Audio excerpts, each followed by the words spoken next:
Hello, everybody, and welcome to the JuicyBullet Cast.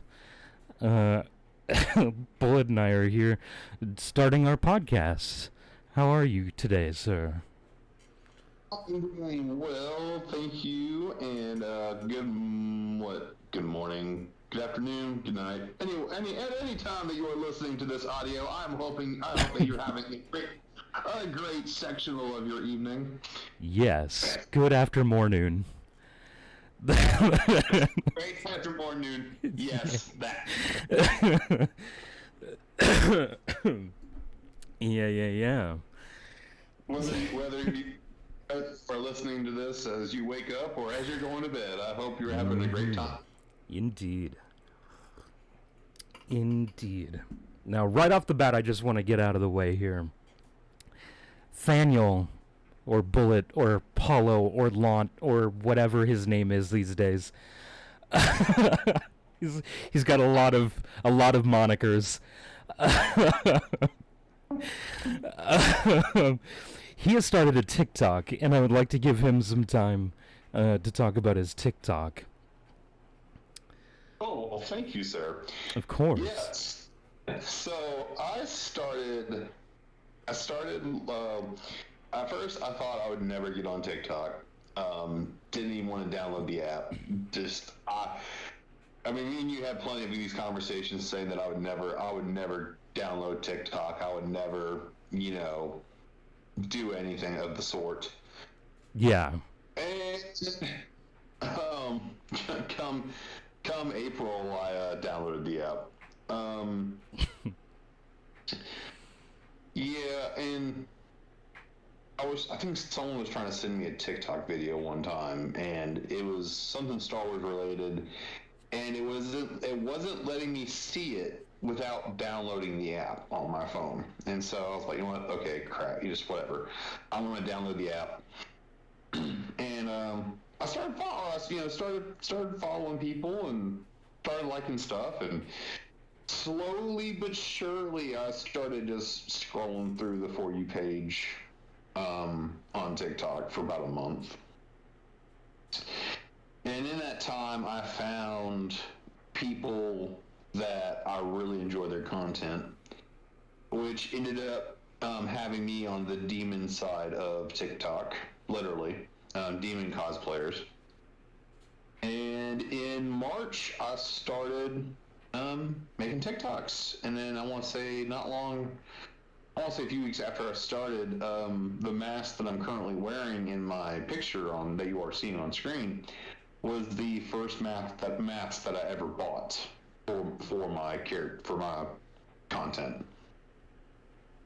Mm-hmm.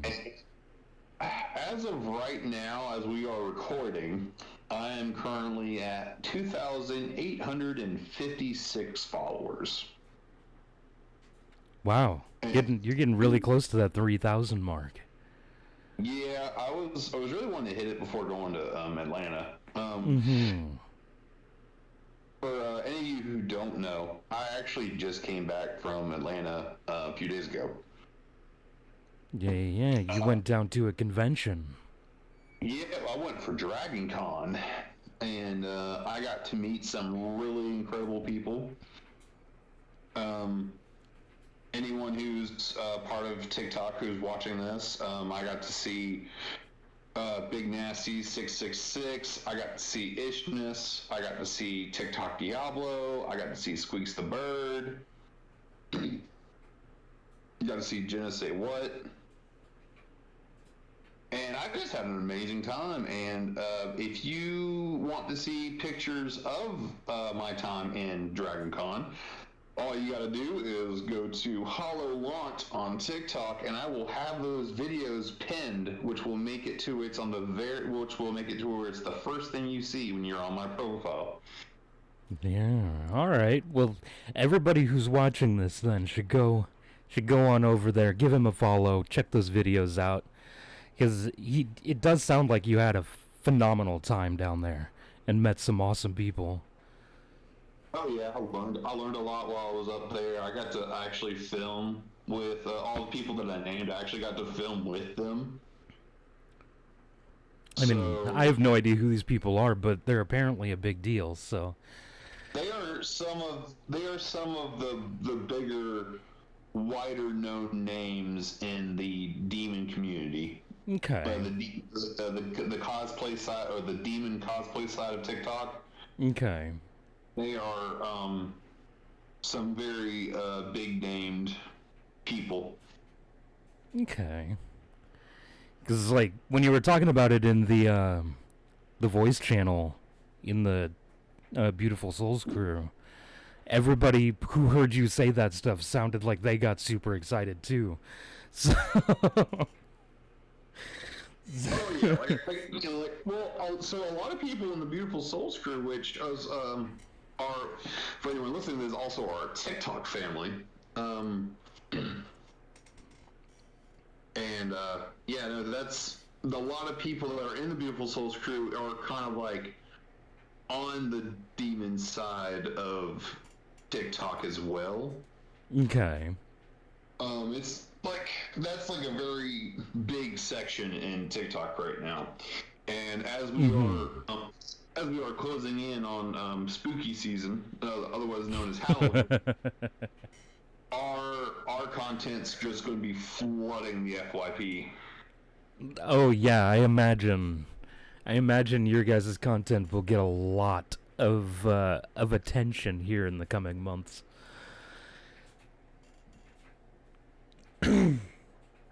Sorry, I got a lot of phlegm in the back of my throat today for some reason. Don't you have a phlegm in the back of your throat? Actually, the last like week, today for whatever reason, the day that we were like, that's the day we're gonna record our podcast. That just happened to be the day where my voice decided to not function properly, and I've got all this phlegm in the back of my throat. But this has been scheduled for a while. I really wanted to get this going, so we're here anyway. I know. Because, you know, this has been something that we've been planning for like a year, I think, at this point. We've been planning on doing a podcast. Technically, I wasn't even supposed to be here. Yeah, no. Two people came to me individually of each other asking me to be in two different podcasts. I decided that it would be best if we just brought the two podcasts together into one podcast. But Daniel joined and he was like, I'd like to be in a podcast. And the other two guys dropped out, so here we are. Not naming names. No. I'm not gonna name names. I don't want them to be. I'm not here to put people on blast or anything. I don't want people to go yelling at people like, why are you such a whatever the word is I'm looking for. Flake. That's the one I was looking for. Like we said, here we are. Yeah, here we are. Anyway. So TikTok's been going well. I actually gained a lot of follow. I was actually at 2,600 something whenever I believe so. Yeah. When I left for Atlanta. I believe so. So you've gained like 200 followers since then. Yeah, just for that week. Con, constantly posting at con, going live at con.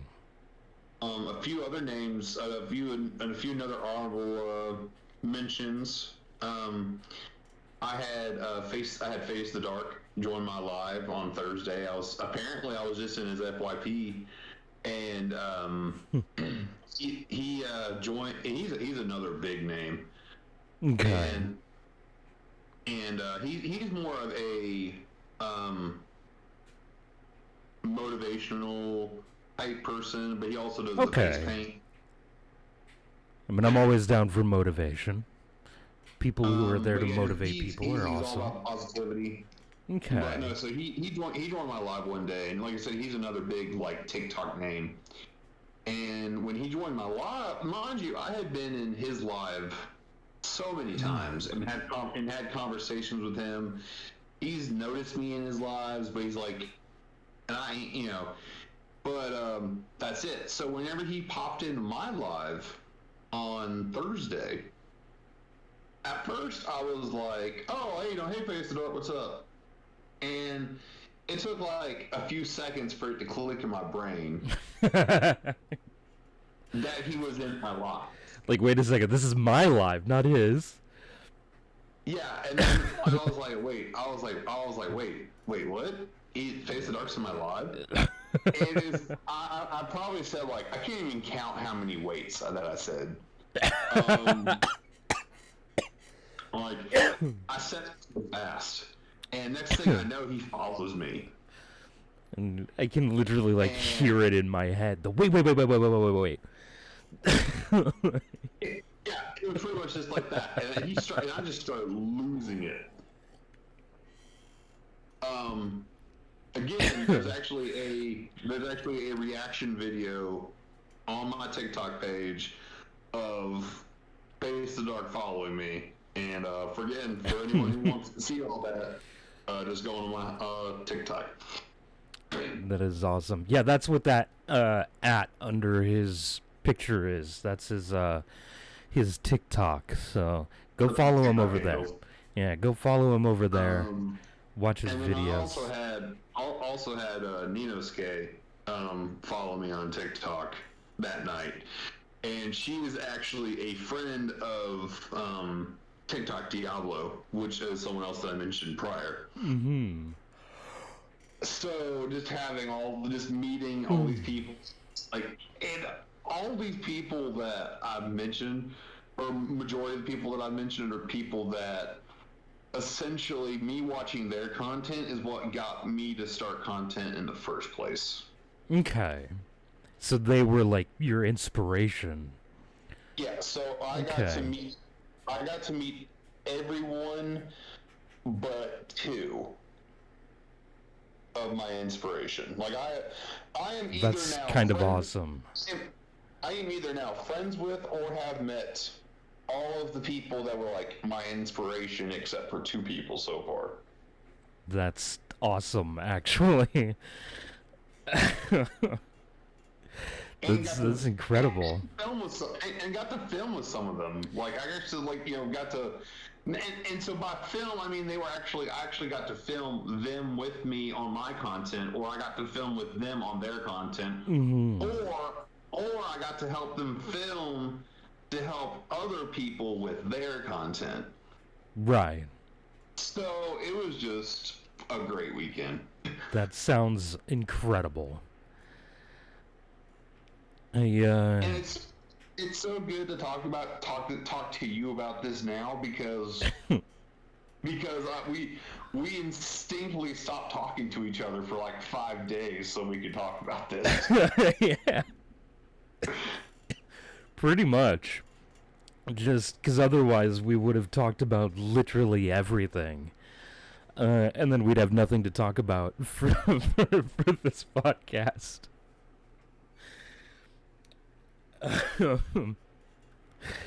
So yeah. Ooh. My brain just broke there for a second. I forgot. I had something in my head that I wanted to say, and now I don't remember what it was. I'm sorry. No. That's not your fault. That was just my brain doing the thing it does, you know? It happens to me quite frequently, where I'm about to say something, and I'm like, what was I going to say? I don't remember.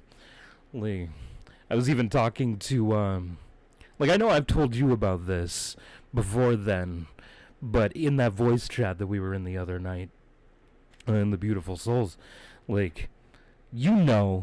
a cook by trade. That's what I've done for most of my jobs have been as a cook. And I was talking to my mom in not too long ago, and I completely forgot the word burner. Just the way my brain is at this point in life. I'm just forgetting a lot of very simple things, which is unfortunate. But that's not what this podcast is about. This isn't for everybody to for me to talk about my early onset Alzheimer's or whatever's going on here. That's not what this is. This is, well, I mean, I guess it sort of is. It's a general topic general topic podcast. So if y'all are looking for a very specific topic, this is not the right place to go. Or you can just you can make fun of me for you can make fun of me some more for having so many monikers now. Yeah, you do have a lot of monikers. You got your real name, you got Bullet, you got Launch. Some people just call you Hollow. so far right now, if we're not counting my actual name, right? Mm. So I think the most popular still is Bullet. Yes, because it's the one you've had for the longest. So yeah, I still know more people that call me Bullet than anything. Yeah. I think the second most popular right now is Hollow because it's the first part of my TikTok username, and then after that it would have to be DB. Mm-hmm. And really, no one really calls me Launch. Honestly, not many. It's kind of like if you were to take that as my TikTok handle, like Launch kind of like a last name. Right. So really, everyone calls me by my first name. Or Yeah. they'll call me by my one of my first TikTok OCs, which is Shatter, which is the mask that I'm wearing right now in the image. Okay. So I hadn't heard anybody call you Shatter up to this point. I have heard a lot of people call you Hollow, though. People in Beautiful Souls tend to call you Hollow. And that's what almost every single person in the BSC calls me on word.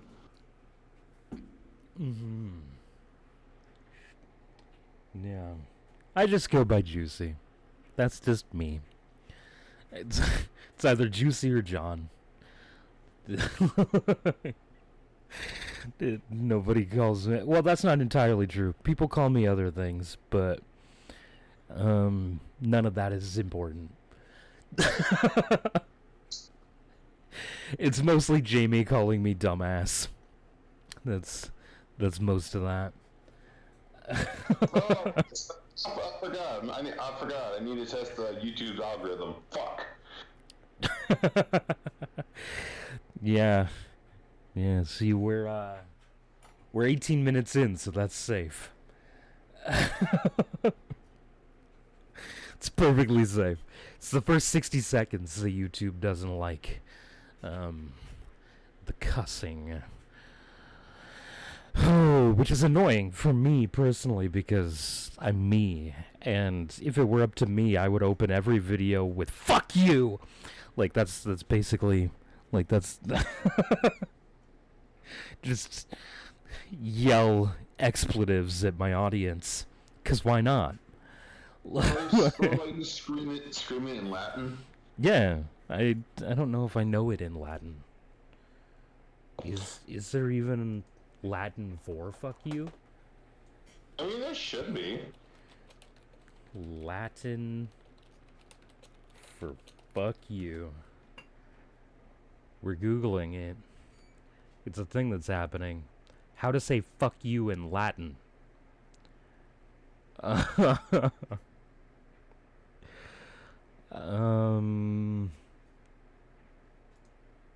You. Okay. So, fuck translate to "tu." And I guess that's it. Oh, wait a second. Never mind. Vilis. Vilis is "fuck you." There we go. Nailed it. I'm unclear as to whether that's Latin or Italian, but the webpage said it was Latin, so here we are. WordHippo.com says it's in Latin. Yeah, that's the webpage I was on. Sorry, This also is Word Hippo. Look at that. We just went to the same website. Nailed it.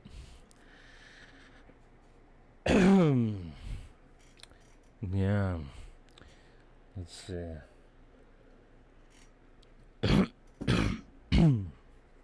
Latin. Incredible. So, for your information as well, Juicy. Yes. I tried doing my Watch Dogs Legion Nuzlocke and already have failed miserably twice. Rip. It did sound interesting, but also very difficult. So. You heard that right, folks. I am currently trying to create a Nuzlocke for Watch Dogs Legion. Yeah. Yeah, it sounds really interesting.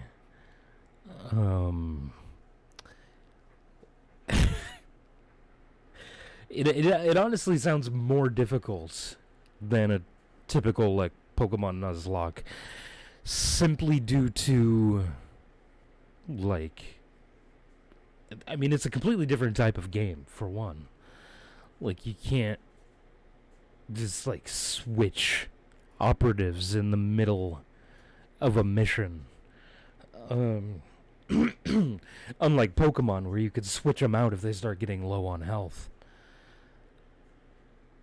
So, that in and of itself makes it a lot more difficult.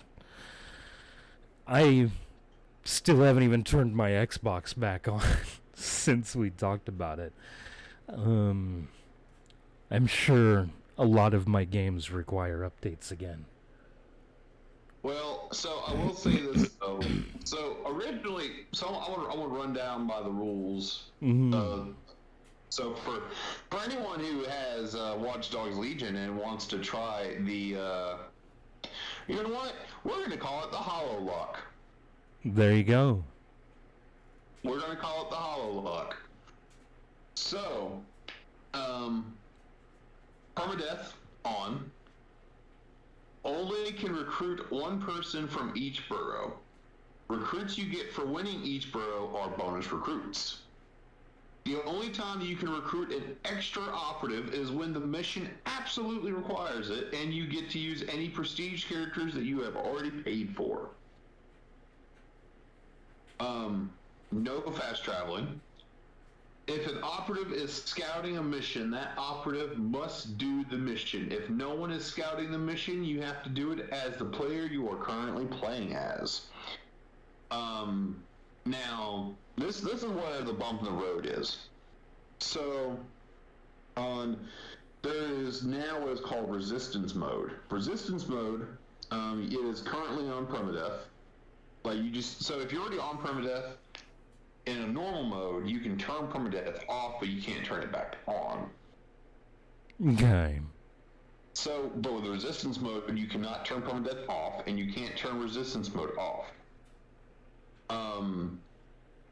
There are a few things about resistance mode that makes it like really extra hard.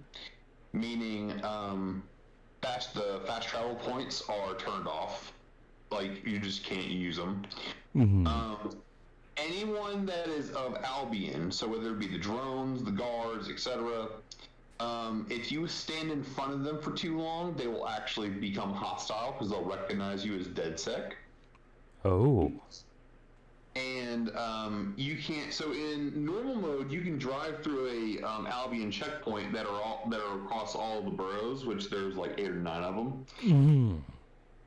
You can drive through. You can drive during when you're not like being chased. You can drive through the boroughs just fine. But in resistance, you will always be recognized as a DedSec op. So if you drive through a checkpoint, it will cause a chase to happen.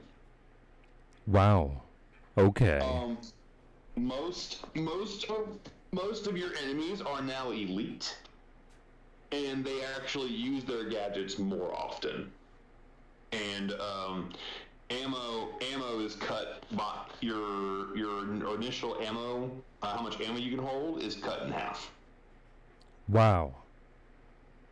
So it's just hardcore mode, basically. Yeah, it's more. It's more hardcore. It's more hardcore mode than the original Hollow Lock intended. So I'm currently making some revision. What I'm going to do is I'm still going to do the Hollow Lock, but instead I'm not going to have it. I'm not going to for the first Hollow Lock. I'm not going to have it on resistance mode. I'm going to have it on normal mode. But still no fast traveling. So if all the rules, like basically all the rules are saying is just you just can't use the fast travel. Right. Or I mean realistically, fast traveling is not really an issue anyway.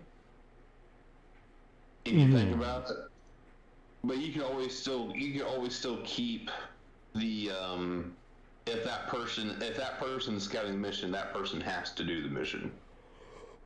Right. Oh, sorry. Excuse me. Yeah. Also, when you're doing the whole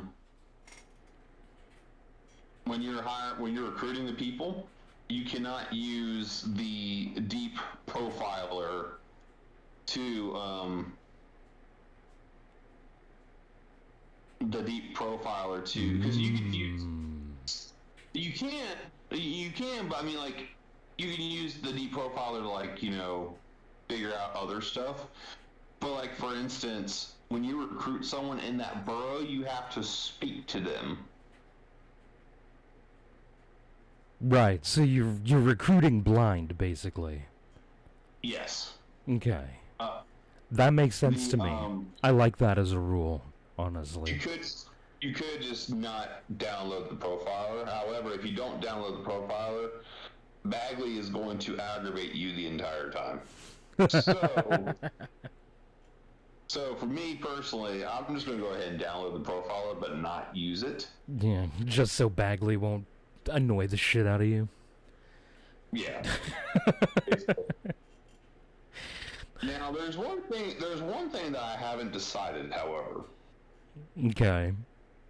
So, every once in a while, when you rescue somebody, right? You get liked status. Like they start, like they get one thumbs up for you. Right. So the question is, because let's say I help a nurse, right? And I rescue her, right? Right. Okay, and then let's say in another scenario, I rescue just some random stranger who needs help, and I help them, right? Right. Well, let's say that the random man that I saved is the father of the girl that I saved. Okay. So, which is going to give her a second thumbs up. Once she gets that second thumbs up, she will automatically join. That's how it works. Okay. So, either do you count that as a bonus person, or do you have to instantly just make them retire? That's a good question.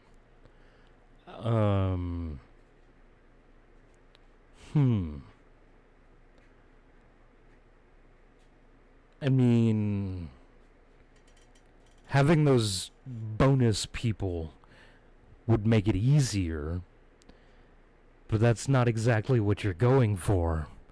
You're not going for making it easy.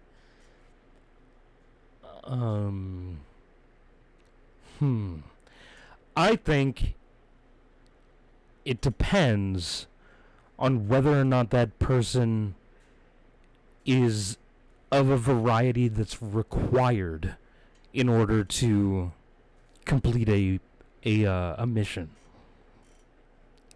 So let's say you don't have, I don't know, like I know for a fact there's a mission where you need a construction worker. Let's say that person is a construction worker, then you could keep them because you need them for a mission anyway. You don't have to go out and recruit a different construction worker. Construction worker, so here's the ones that require a certain here are the ones that I know of that require a person for a mission. Okay. Mm-hmm. So you have the construction worker, you have someone that works for Albion, you have the getaway driver, you have a DJ, and you have a spy. Okay. And so far, those are the only ones that are a required person for said mission. But it's only one mission. Like it's not like a common occurrence. A bunch of different. You know what I'm saying? Right. So. Oh, excuse me. I'm so sorry. You're fine. So, with that being said, and like I said, it doesn't happen often, but the longer you play, the more often it's going to happen. Right. I mean, that makes sense. Just by virtue of going around doing whatever you're going to do as the player, you're going to end up getting people that like you enough to just join. I think as long as you are adhering to the rule of whoever the person scouting the mission, that is the person that scouts the mission or plays the mission. More times than not, I feel like that person may or may not die depending on what their True. Because, like, for instance, if you're playing let's say you're playing an old person, right? Mm-hmm. A lot of old people in that game that are like 70 and up, they can't sprint or use cover. Right.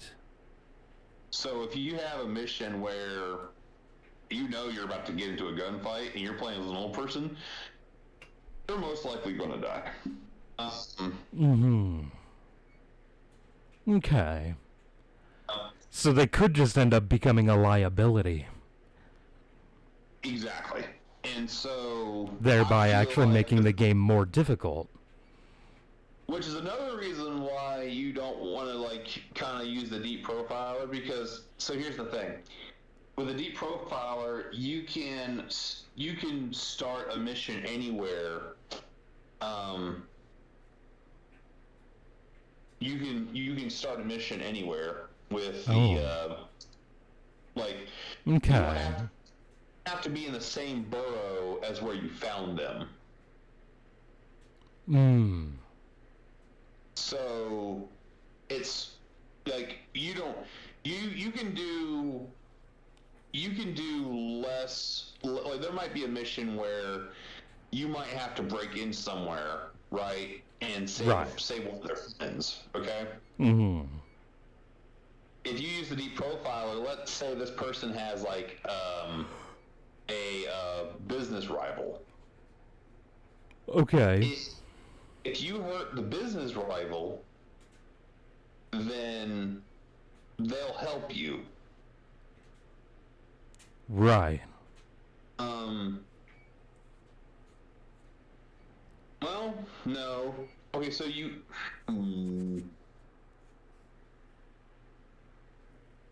Okay, so... Because there's... So if you want to recruit an Albion person, there's sometimes you have... So there are certain cases where you do have to use the deep profiler, because if they have a thumbs down, they won't be willing to talk to you. Right. So,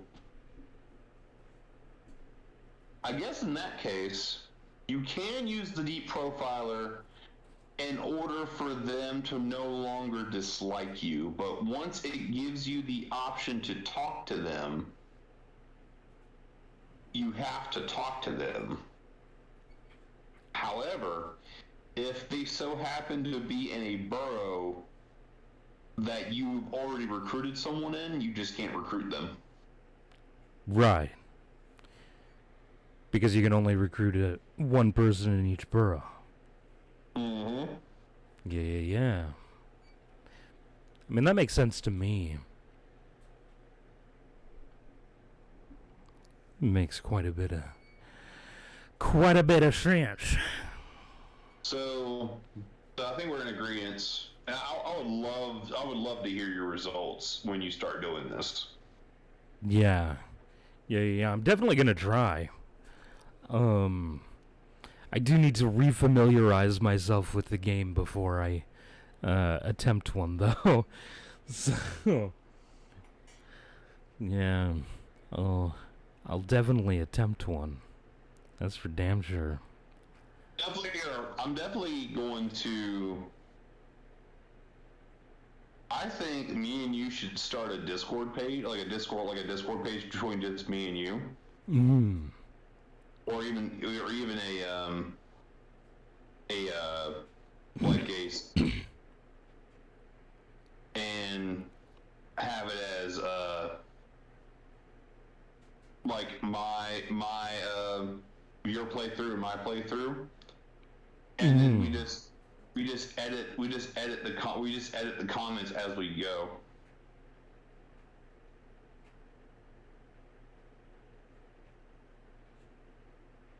Wait, what? Sorry, I didn't. I had to think about that for a second. It didn't make sense. Right. So, like, for instance, let's say I recruit someone in such and such borough. Right. Mm. Then I'll say, it's like I recruited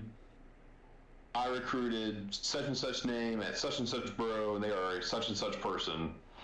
Oh, so just like a way to keep track of all of that information. And then if they die, we put in the reports like such and such died at by this thing. Insert here.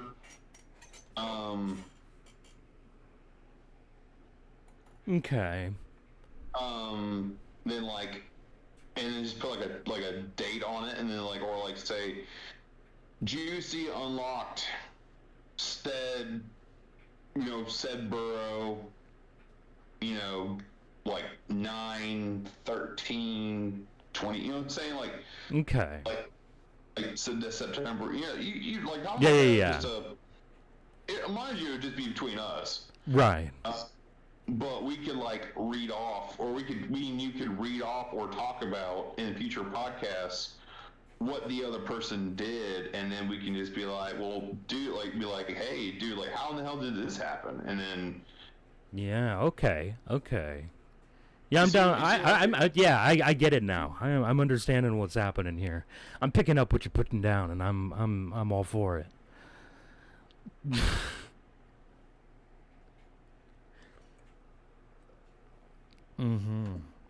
Okay. Yes, we should do that. I just thought that would be neat. Yeah. No, I actually really like that idea. And then if I'll lead you to the server making, because you're better at that than I am. I am a Discord master. No, yeah. If you make it tonight, I'll start posting results whenever I play tonight. Yeah. All right. Yeah, I'll make that after we're done with done recording this. For sure. And then just we'll talk more about that. We'll talk more about the nitty gritty of that later. Yeah. Yeah. Oh, excuse me, Jiminy Christmas. It's There's no excuse for you. My body is throwing a tizzy fit today. And I didn't even do anything bad to it. It's just like, no, I don't wanna.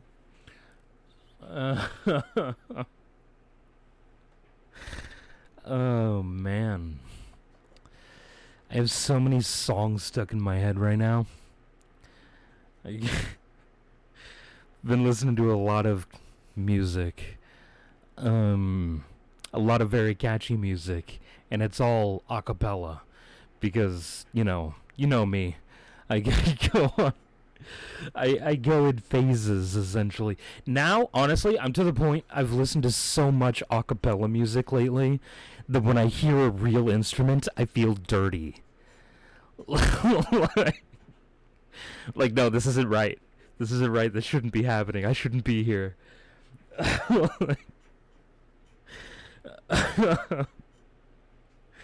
Like, no, this isn't okay. Where's the beatboxer? Get a beatboxer in here. You're doing it wrong.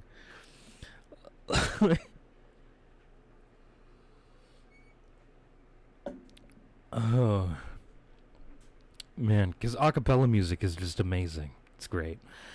I don't know if you really listen to much in the way of acapella, but I've really been digging acapella a lot. For anyone who's interested, go check out Home Free. Just check out Home Free. Go to their YouTube channel. Listen to all of their music like I did. You will not be disappointed. That being said, do not listen to their cover of Mayday by Cam until you've listened to enough of their music and watched enough of their videos to be familiar with the typical roles that each of their members fills. That's the one thing about that. Save Mayday. And then go and let that blow you away.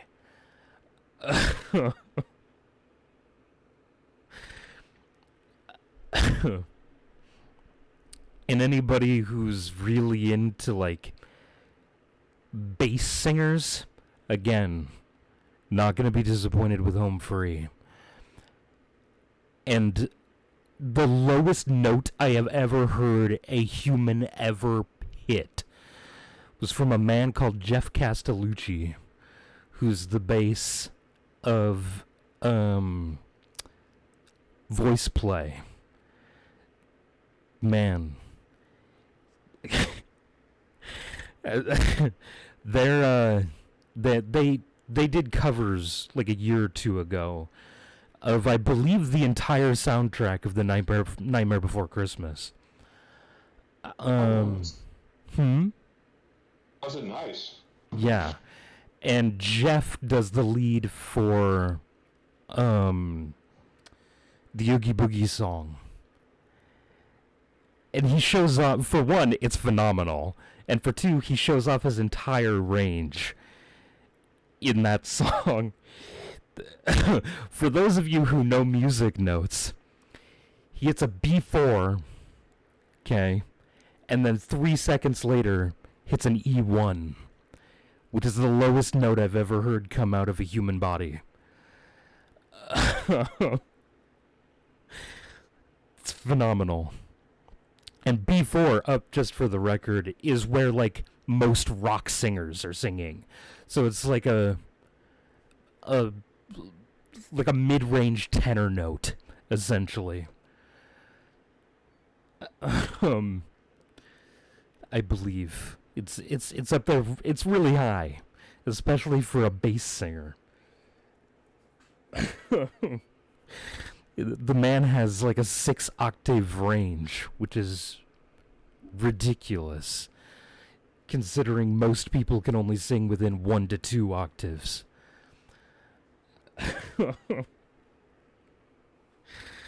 So yeah, it blows my mind all the time. So I think I figured out one more thing for the hollow lock. Okay, hit me with it. So it can be on classical mode, but it has to be hard mode. Because on classical mode, you get to choose between easy, normal, and hard. Okay. With classical mode and it being on hard, you can still go through the checkpoints without being noticed. But would that still be on permadeath? Or is that just always it's still, an option? It's still on permadeath. Okay. But if you are on classical mode and you turn permadeath off, you cannot turn it back on. Okay. So you have to leave permadeath on. That's part of the that's the whole deal. Is permadeath needs to be on. So those of you who are paying attention to this, permadeath always. Don't turn that shit off. Don't try to cheat. It's not a real lock if you're not on permadeath. That's what I really like about Watch Dogs Legion is the fact that,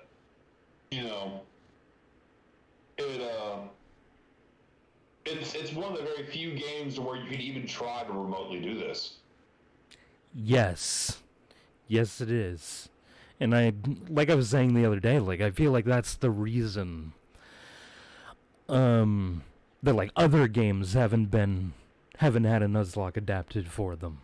It's because most games don't lend themselves to the format.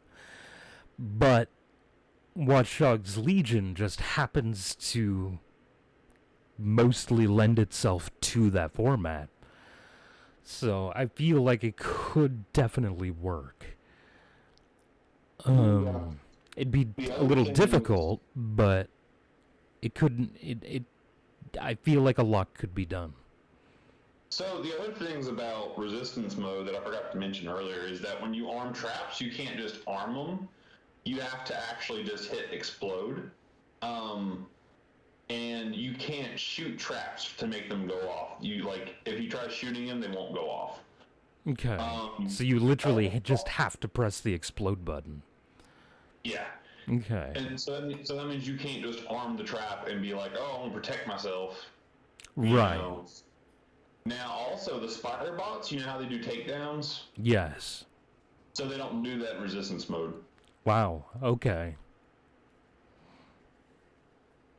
And all the really useful or all the they change up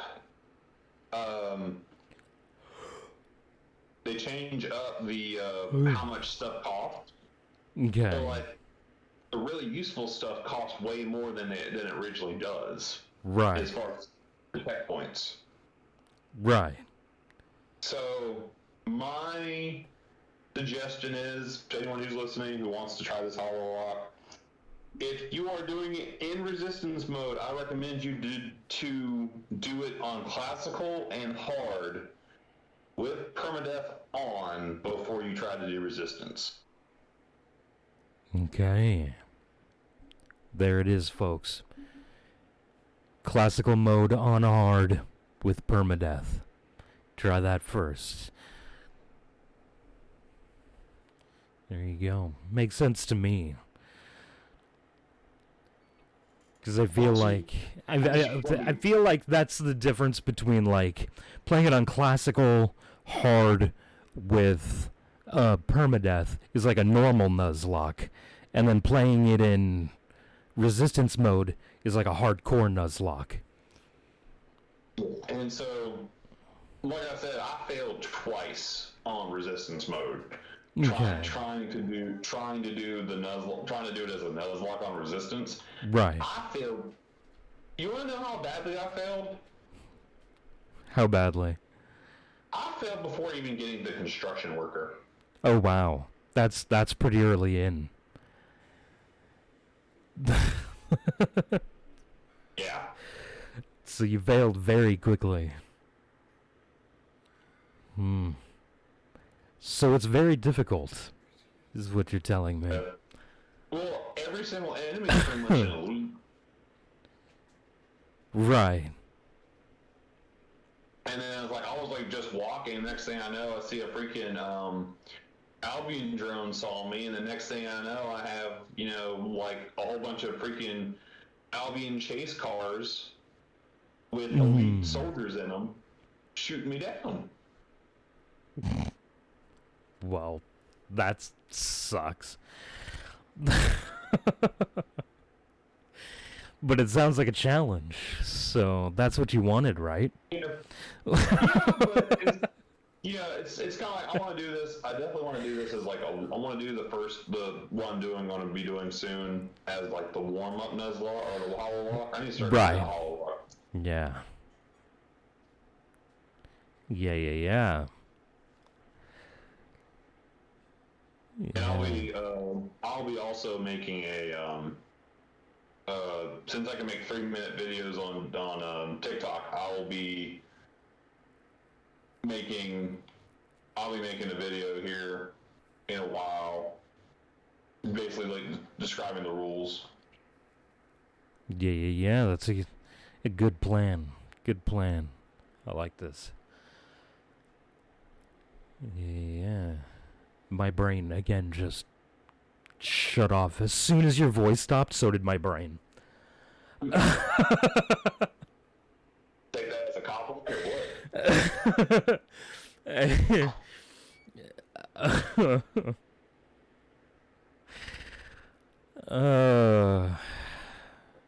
So you watch any good movies lately? I rewatched. I decided to download Disney Plus on my Xbox and decided to watch Anastasia because I hadn't seen it in a while. I don't know that I've seen that since I was like really young. I don't even fully remember it. You play U4 a lot. Yes. You being an adult, you would appreciate that movie so much more now. You think so? Yeah, because it's like it talks about it's like the first half. It talks about how the Tsar of Imperial Russia is like their like 100th anniversary of their family's bloodline. Right. And it's got Rasputin in it, and they're the first half they're talking about how they're trying to find the missing daughter of the past Tsar. And you can see that the Russian soldiers are they're like being secret, like everyone's being secretive, and there's like even in the song they're like shh, and they're like whispering because they don't want the Russian guard to like hear you talk about it. Okay. And it's just it's just a good movie. And then they go to France and yeah, I don't really remember that movie very well. I know I've seen it like when I was really young. Pretty sure I watched it with my cousins. But I don't really remember it very well. I might have to go back and watch it. Might have to do that.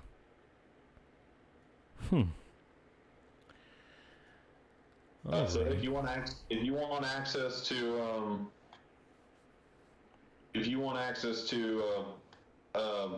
words here, Disney Plus. Yeah, I have it. I have it. So words are hard, man. I get it. And there's so many streaming services these days that it's difficult sometimes to keep them straight. And I'm pretty sure Paramount now has Paramount Plus, or has been talking about releasing a Paramount Plus. And there's like ESPN Plus or some shit like that. Like, there's a lot of streaming services out there now.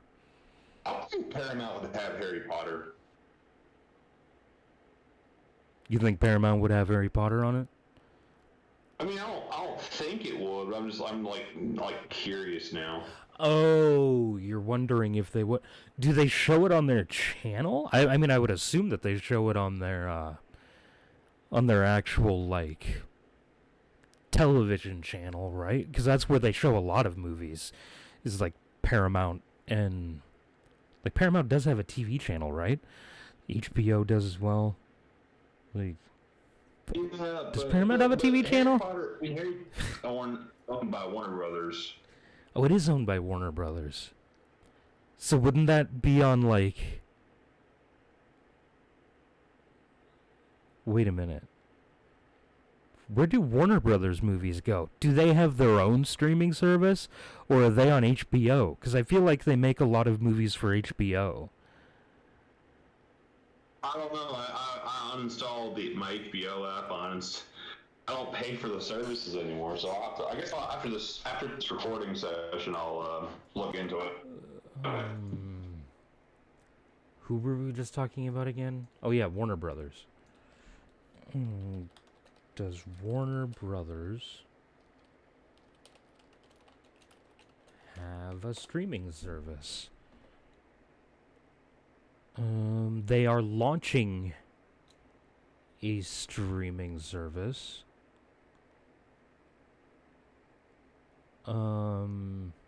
Apparently. Hold on. Warner Brothers Network Online. Warner Brothers deal with streaming service HBO Max to end. Okay, so they're pulling their stuff off of HBO Max and launching their own streaming service. Or did they already launch their own streaming service? I'm so confused. Because this is an article from 2018 saying they were pulling their stuff off Netflix to make their own. And then this is an article from 2021 saying they're pulling their stuff off HBO Max.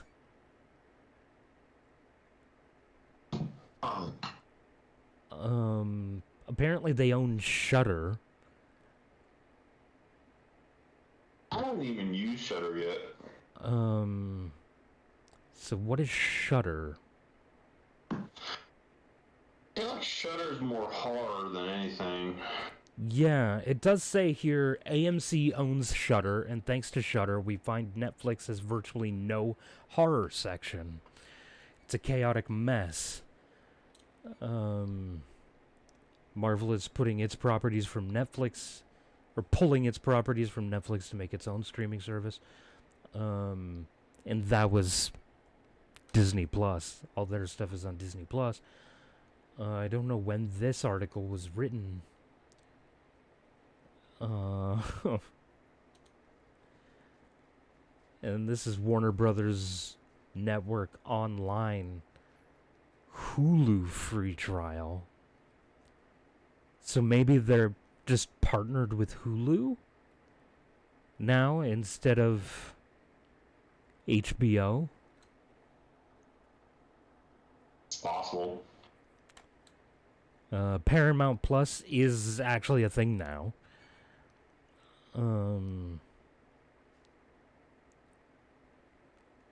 Yeah. Wait, this is Warner Media's new streaming show. Oh, that's HBO Max. Wait a minute.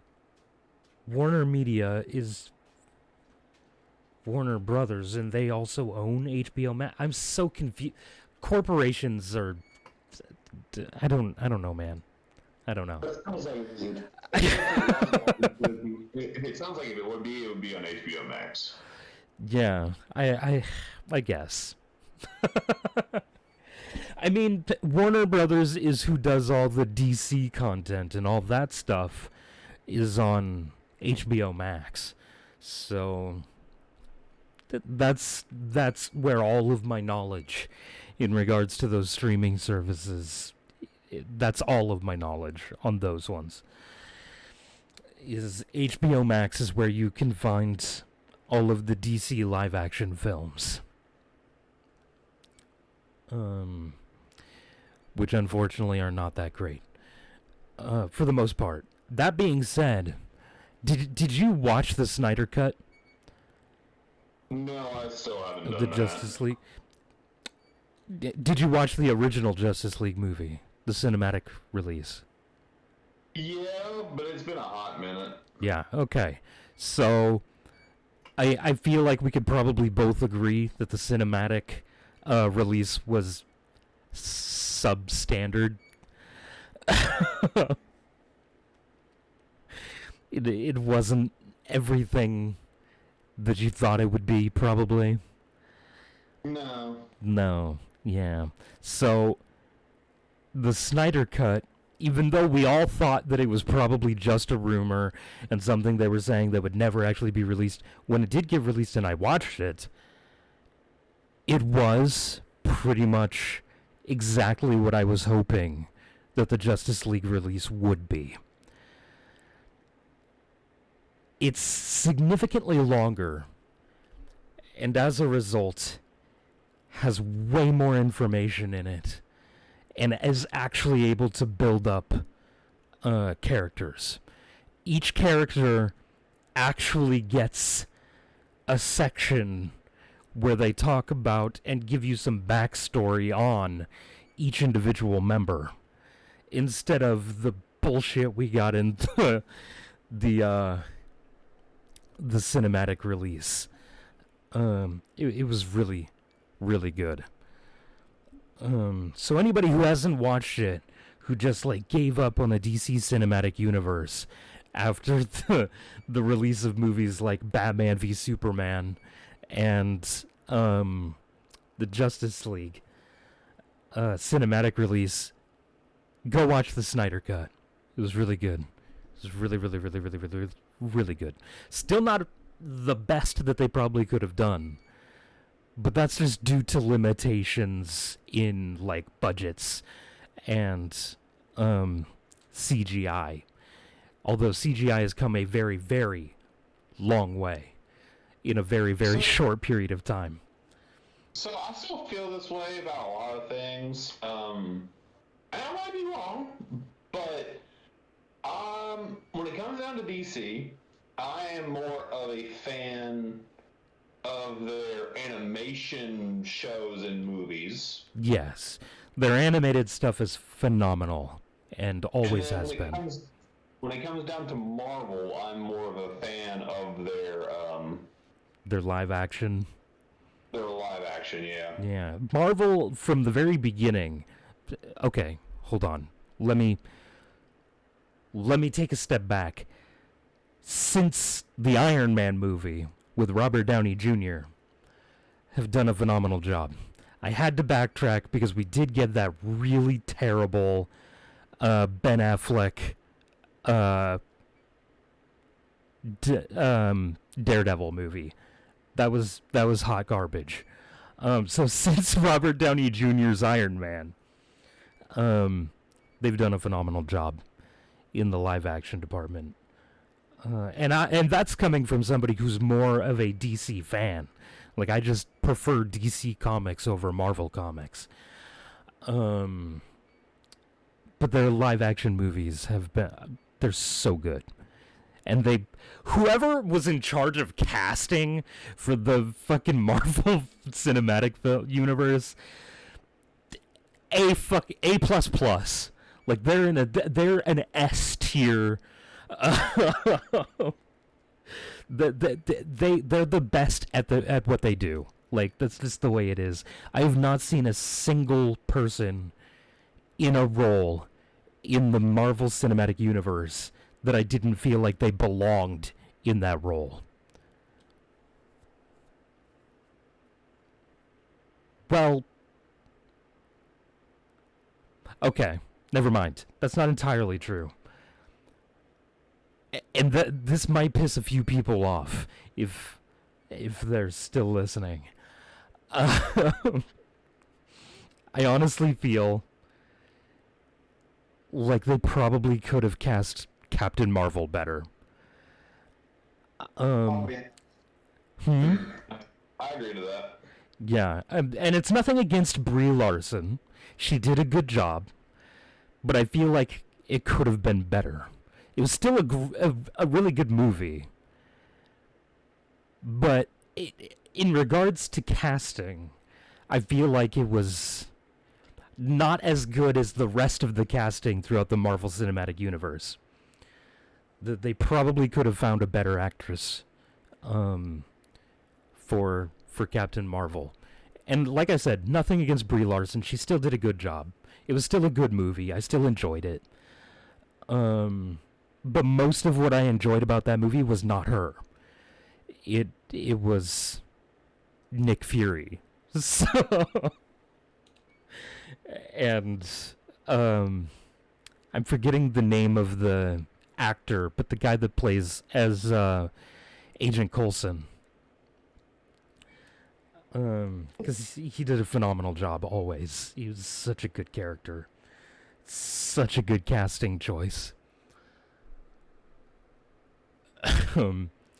And Samuel L. Jackson is almost never a bad casting choice.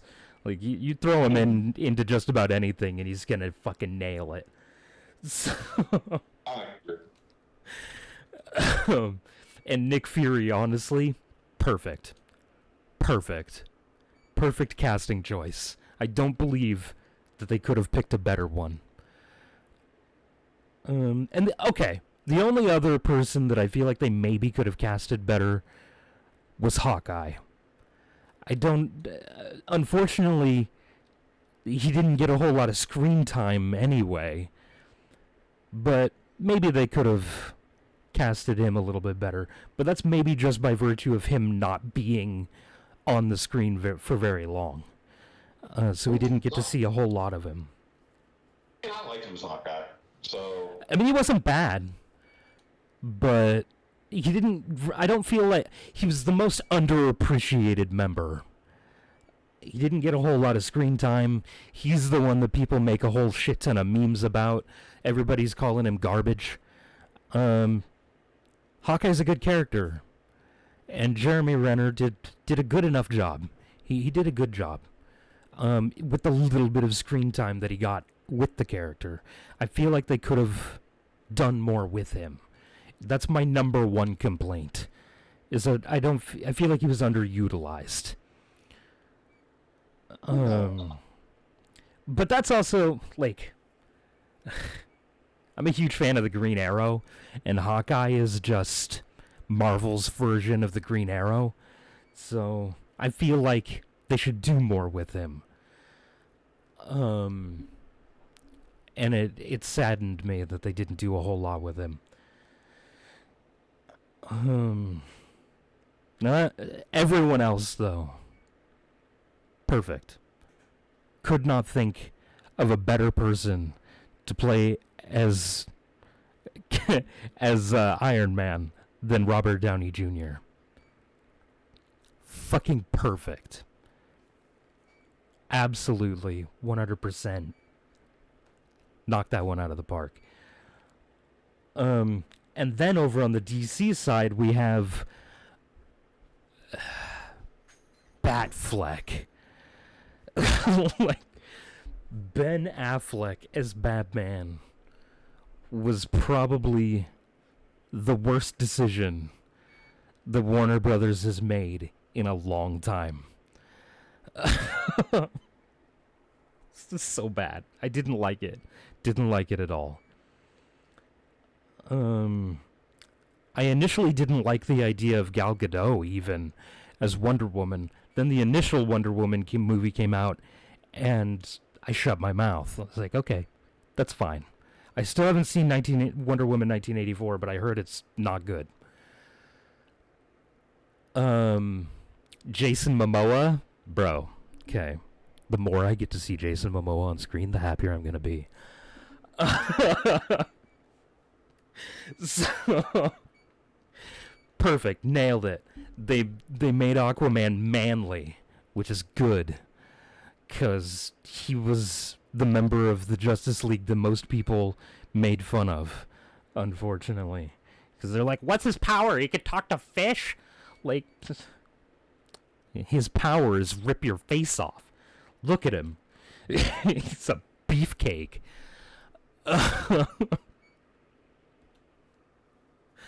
But I'm still waiting for that Flash movie. Still waiting on that Flash movie. I know you are. Come on. Come on, Warner Brothers. Gimme. Gimme, gimme, gimme. And oh, now I have a fucking platform to talk about this Robert Pattinson as the new Batman thing. What the fuck is this?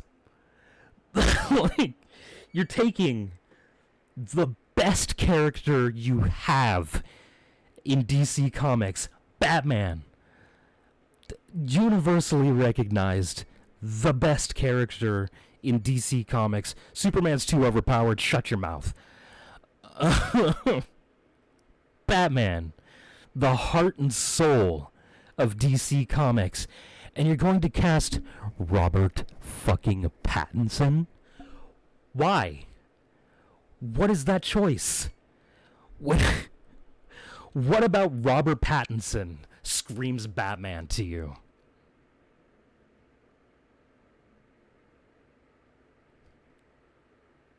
Exactly, nothing. I don't have a dog in this fight, so...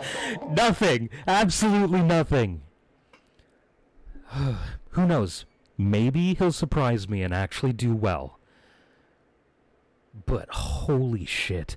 I am, however, excited about the idea of Michael Keaton returning as a version of Batman in the Flash film. I'm fucking stoked about that. That is, yes, please. Please, gimme. Michael Keaton. Oh, I love that man. And Batman is where he belongs. So good. So good. Oh my god. I love Batman. To anybody listening, yes, I am a huge comic book nerd, okay? Like, this is where I belong, alright? Comic books. What was the movie that I was talking about? I feel like you and I had a conversation. And I was talking about they should have just let me direct the movie and it would have been better. Huh? I can't even begin to think of what that would have been. I don't remember which movie it was. But I very explicitly remember saying that I could have done a better job.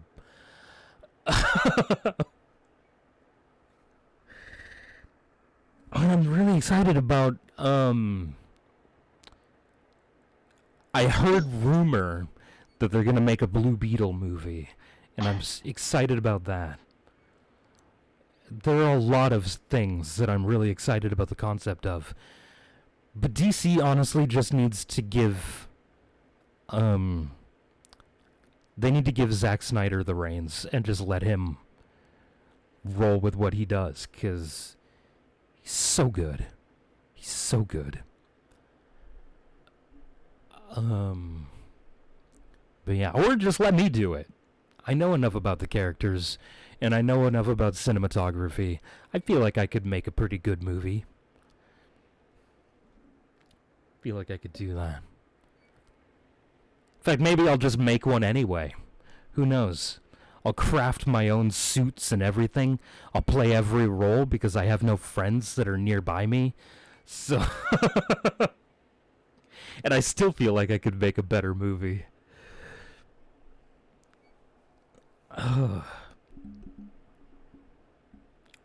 Man. I love movies and I love DC and I just want DC movies to be good. Because unfortunately I haven't really consumed any of their animated stuff since I was a kid. Because I haven't had easy access to their animated stuff. Whereas their live action stuff, like, it's on HBO Max, and so I can just watch it with my dad. But my dad isn't a fan really of animation, and I don't even know where to find their animated stuff. I don't know if it's on HBO and HBO Max.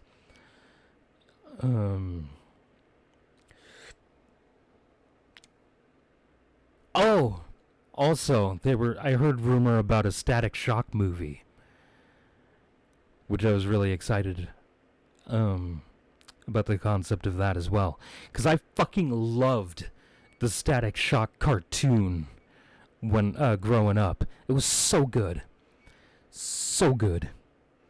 And I know you've talked about watching that one as well.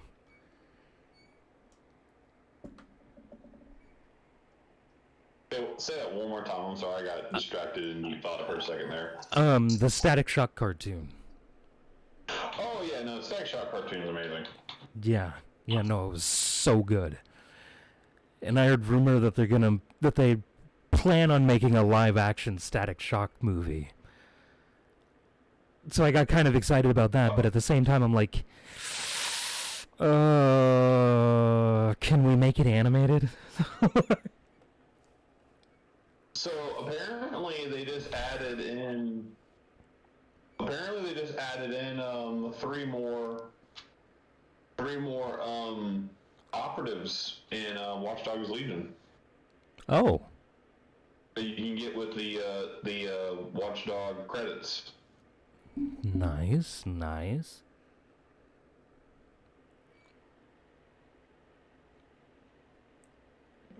man. Yeah.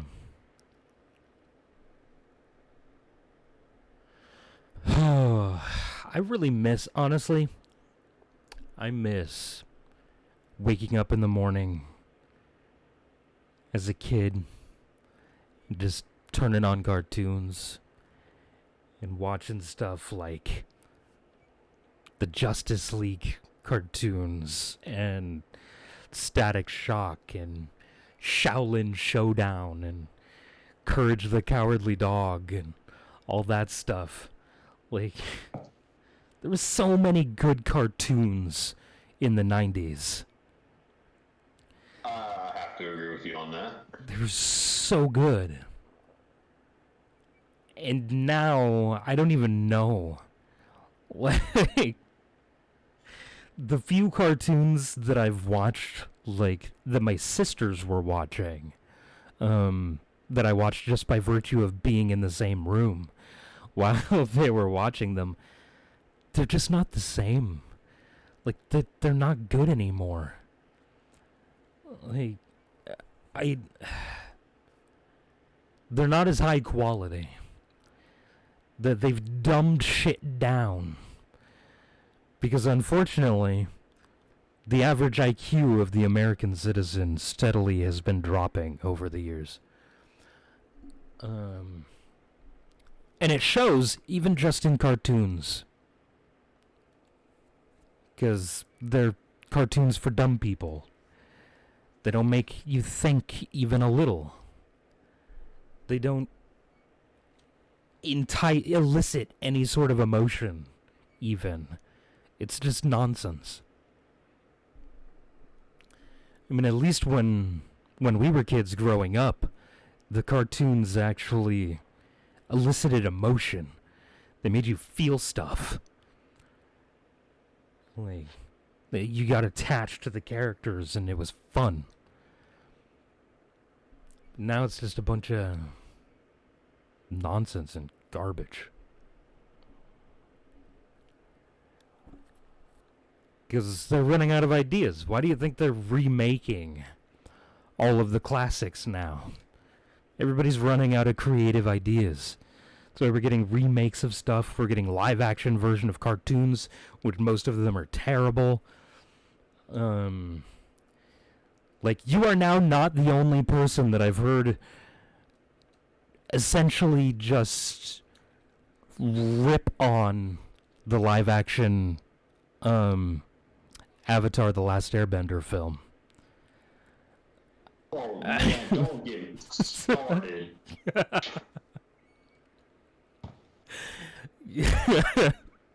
I was watching. This can instantly turn into the DB Bullet podcast, and we don't need that. Yeah, because I was watching a video the other night with my mom in the living room, and we were watching. It was a guy who was talking about like remakes of classic cartoons and live action adaptations. And he showed a few clips from that movie, and I was just like, what is this atrocity that I'm witnessing right now? It was so bad. Just from like the 8 total seconds that I saw, I was like, what the fuck is this? Like, it was so bad. Because the original cartoon was great. It was really good. It was really good. Like, even myself, as a person who is not really a fan of those styles of shows, I very much enjoyed the Avatar: The Last Airbender series. It was really good. It was really, really good. And that live action just looks so bad. But that's what happens when they adapt cartoons into live action. Is you're limited by A, your budget, and B, the limitations of what CGI is capable in the time that you're making this movie. So I feel like in the future, when CGI is basically just as good as live action, it'll be really easy to adapt cartoons into a more live action sort of style.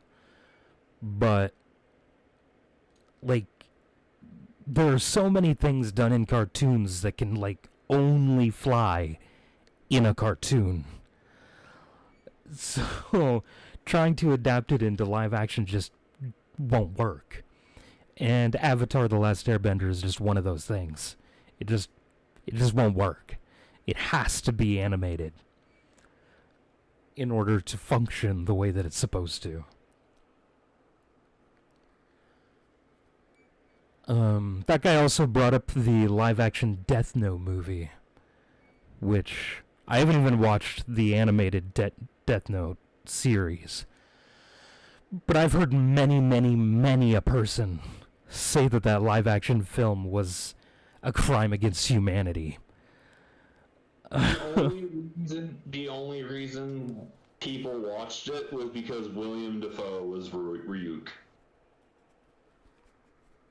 He is a good actor. I am a fan of him as an actor. I mean, everyone is. I mean, there's a lot of people that like William Dafoe. But if he's literally the only potentially redeeming quality, like, you've got yourself a bad movie. It's just like, it's like just how the most recent Chucky film that was like set in modern day. It's like, yeah, I didn't watch that. It's the retelling of Chucky's story, but modern day. And the only redeeming quality is the fact that Chucky is voiced by Mark Hamill. See, Chucky, I feel like Chucky only worked the way it did because of the time it was set in. Like, that's part of my feelings on that, is that it was very much of the time. Like, I don't feel like it would work in a modern day setting. I just don't feel like that would work. Now, Mark Hamill is phenomenal. I know you love him. And I have been steadily becoming more and more of a Mark Hamill fan as I've learned more and more about him as a person, and I have watched more of the things that he's been in. He's so good. He's just so good. I don't know. Like, the unfortunate thing in regards to cinematography as we know it is that all of the good people, all of like the big names, the like peak perfection of cinematography, all these phenomenal actors and voice actors, they're all getting old. So soon they're all going to start dying off. And then what are we going to be left with? Like, it's going to be so sad. Like, the day that Morgan Freeman dies is going to be a fucking, like, a travesty, honestly. I don't. Young people, not only do they lack creativity, but they also lack talent. So, for the most part. And it's not entirely the generation's fault themselves. It was just the way the world was, or the way the world is now. Like, talent doesn't matter anymore because of technology. You don't have to be talented in anything anymore because they can use technology to still make you look or sound good. Like, you don't actually have to be good at anything. So all of these real talents are going to start dying off here soon. Like your Mark Hamills and your Morgan Freemans. And like your Michael Keatons. They're all going to stop being one of these days. Still have hope for the future, though, because I will disagree with you when it comes down to that, because I actually know a lot of people who are in the whole voice acting world that are like really good. Yeah, I know less about voice acting than you do.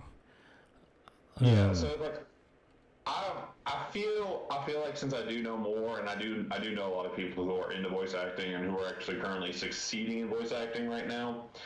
I feel like when it comes down to voice acting, at least, that there is still hope for the future.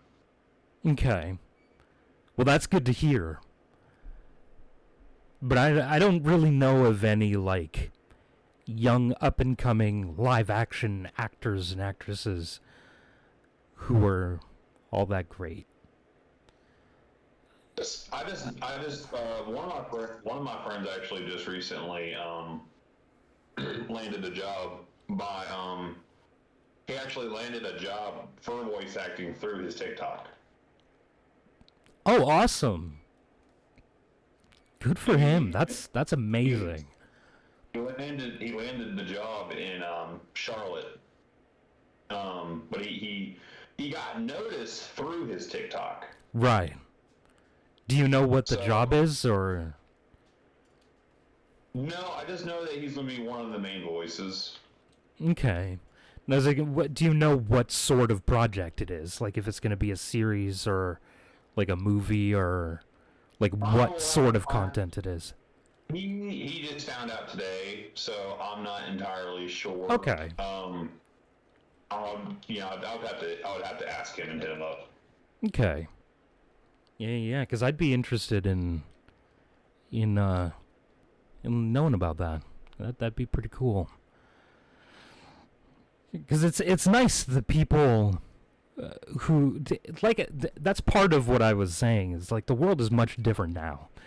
So, case in point, he got noticed because of his TikTok. His talent got recognized, and he got hired to do a job.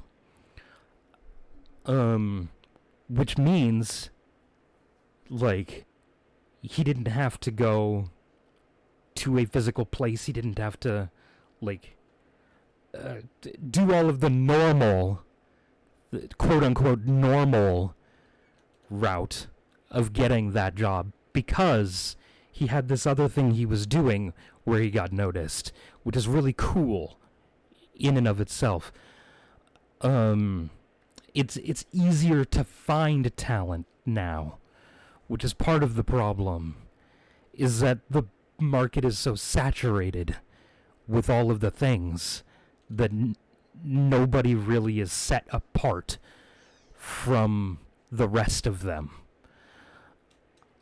Because there's just so many that it's hard to get noticed. Which is another part of the problem. So it's cool that he got noticed through his TikTok. That's actually amazing. And a lot of people I've been hearing a lot about people getting noticed on TikTok, actually. Like voice actors and musicians. Mostly those two. Voice actors and musicians. I've heard a lot about, especially musicians, because I know a lot more about the music world than I do about the voice acting world. So I've heard about a lot, actually, of musicians who got noticed on TikTok and actually ended up getting record deals. So yeah, no, a lot of the music that I send you, like a lot of the music I've been sending you lately, has been from people who got big on TikTok. Yeah, and that's when I started diving into stuff, and I started looking up like people who got recognized through TikTok for their music, and there's actually a lot. Like, a lot more than I thought there was. Which is actually really awesome, because the music industry is another one of those things where it's super saturated, and these days it's super saturated with people who have virtually zero talent, because auto-tune is a thing, so they have zero actual singing skill. But a lot of the people that I've been hearing from TikTok, they can actually sing. Like, they're not all using auto-tune, which is awesome. I'm glad that those talents are being recognized. And it's the same for the voice actors. I'm very glad that they are getting recognized, because it's hard to get noticed for your talent, because there's so many people pushing for that attention, trying to get noticed. So it's nice that these people are getting noticed.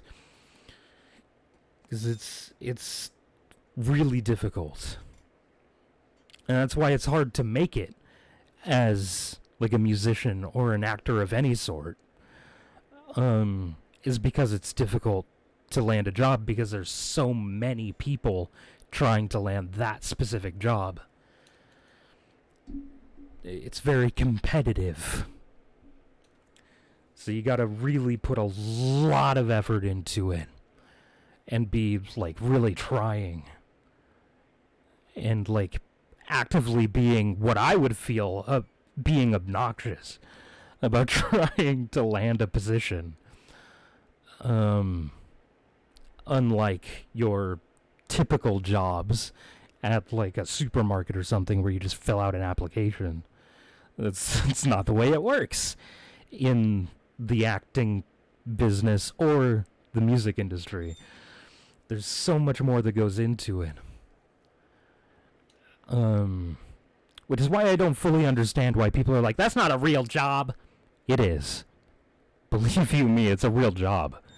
Like, you still gotta put in a lot of work. You still gotta put in a lot of effort. It still takes a lot of your time.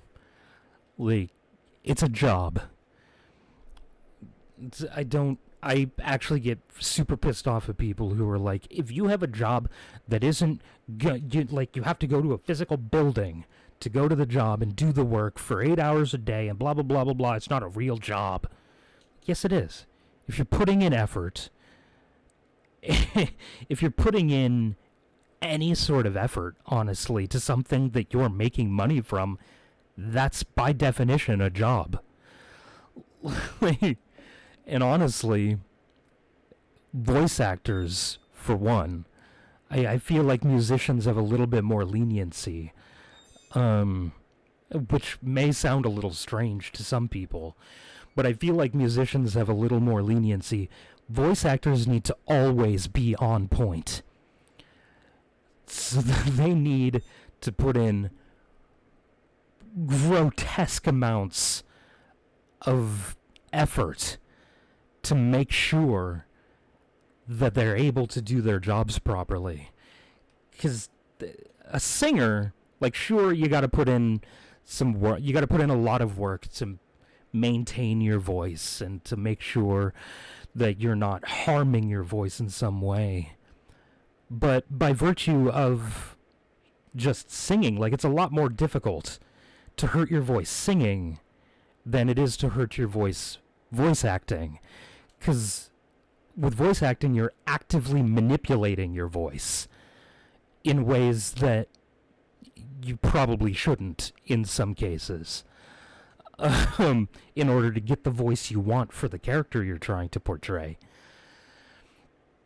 So I feel like voice actors actually need to have more control over their voices than a singer, which musicians might get a little upset with me about that, but that's just from the outside looking in. Like, I do a lot of singing. I don't do a whole lot of voice acting. And by don't do a whole lot, I mean I did it once. So, and honestly, singing is just something that people do for fun all the time. Voice acting, like, you need to really be in a very specific place to be able to get what you're going for. So I have a lot. I don't know why I keep looking into my camera. My camera's not on the screen. It's just a good habit to be in. I lost track of what I was saying. Need to really be on point, like, and constantly practicing and making sure that you're maintaining your voice and not accidentally doing something that could destroy your voice, because your voice is literally your job. So at least with a musician, if your voice is a little sore, you can take a break, or you can just slap auto-tune on it and be perfectly fine. So, mad respect for musicians and voice actors alike.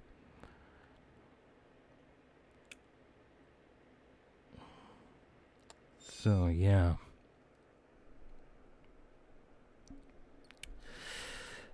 Anyway, did I bore anybody to sleep yet?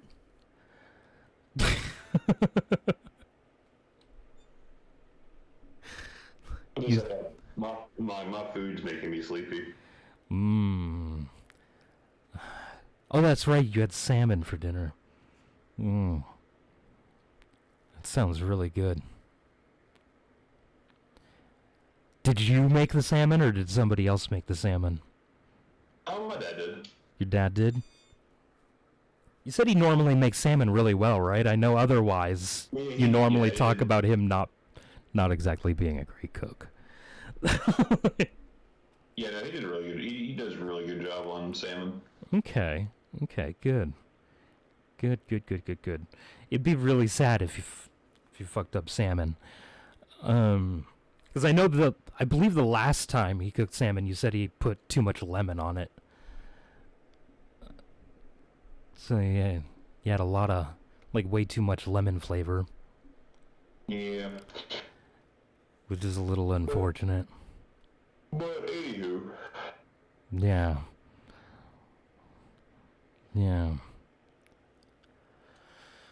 Alright, well, we've been going for an hour and 40 minutes, so...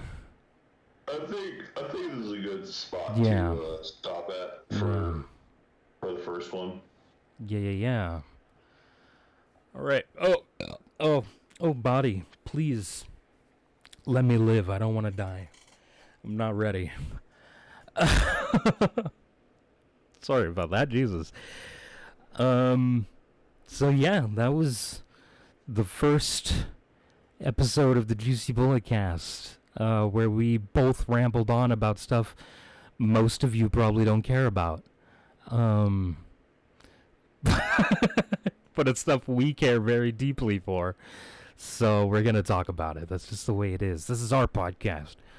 So thank you all so much for listening. I was going to say watching, but if you're watching this, like, actively looking at it, all you're seeing is my logo, his picture, and whatever. Thank you for listening.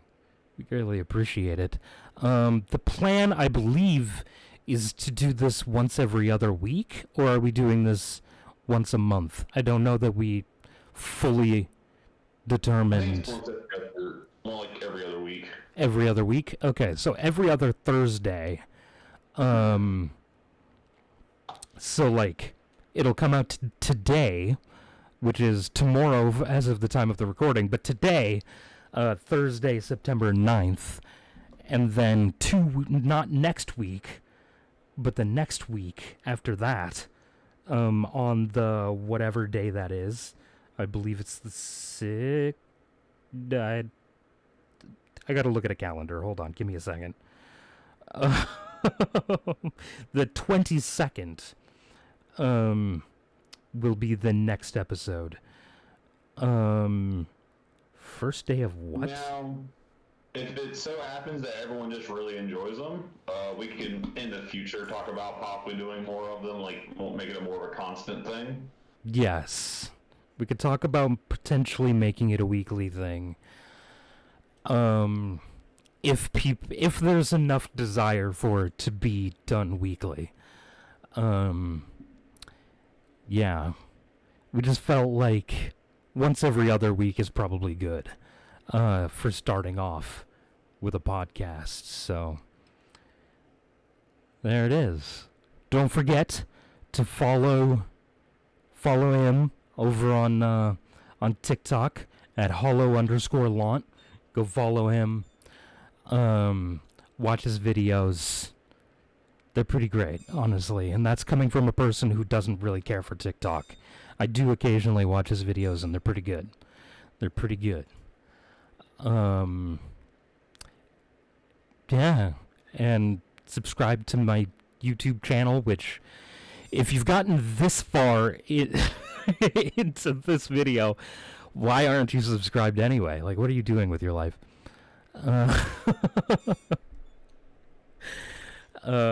Yeah.